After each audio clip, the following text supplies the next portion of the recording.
Hi, my name is Gary Heine. And I'm Valerie Causin, and we're the food growing people. And we're really excited to have Jean Zahina Ramos here in our backyard in Louisville, Kentucky. He's one of the great speakers at the Grow Your Own Food Summit that we're really excited to get to see in person. We met today in person for the first time. Yes, great to meet you too, and thanks so much for inviting me to your backyard. Backyards I'm kind of fond of. Yeah. Check them out at justonebackyard.com. Yes. But we wanted to find out about this cool project that you're working on with a zoo. Yes. I live down in West Palm Beach, Florida, and we have a nice zoo in town called Palm Beach Zoo. And I'm fortunate to be able to work with them on a very revolutionary and forward-thinking idea, and that is to make the zoo more sustainable, particularly with respect to food for the animals.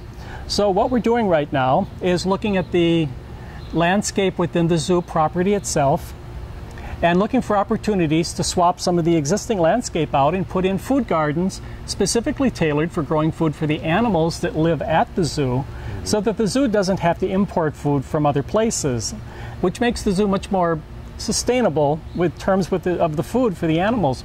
Very forward thinking, I think, and very interesting, because so many times we think about food sustainability and food issues, we think about it centered around people feeding themselves, but we don't think about something like a zoo as looking at trying to be sustainable as well. So what a joy to be working on that kind of a project. Fantastic, because that'd be very exciting if it turned out to be very viable and could be spread. I mean, how many zoos are there in the United States? Hundreds of them, I guess, right? Indeed, and a lot of the landscape within a lot of the zoos are for aesthetic purposes.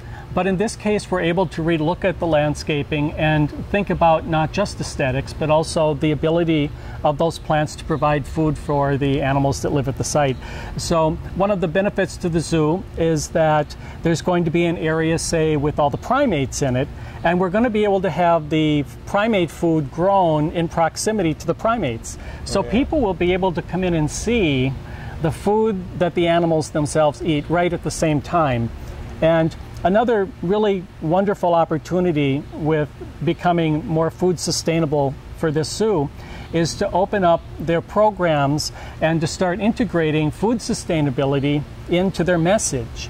That besides growing food for the animals that live on the site itself, it's also an opportunity to teach people about where our food comes from, and that when we grow food out in rural areas, we impose on the habitat of animals, and we actually have a number of large animal species in particular that are on the edge of extinction because humans have moved their food production out into rural areas for the purpose of growing food to feed people in cities. So if we can turn our food production into the cities and into our own backyards and into our community gardens and our public spaces, we can reduce the necessity for having a lot of agriculture out in environmentally sensitive areas.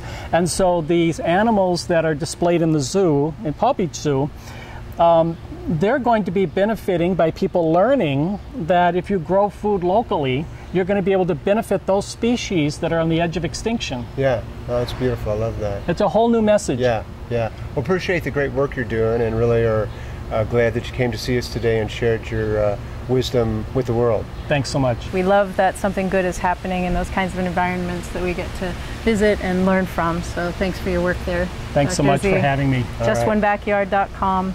Go see his work. Thank you.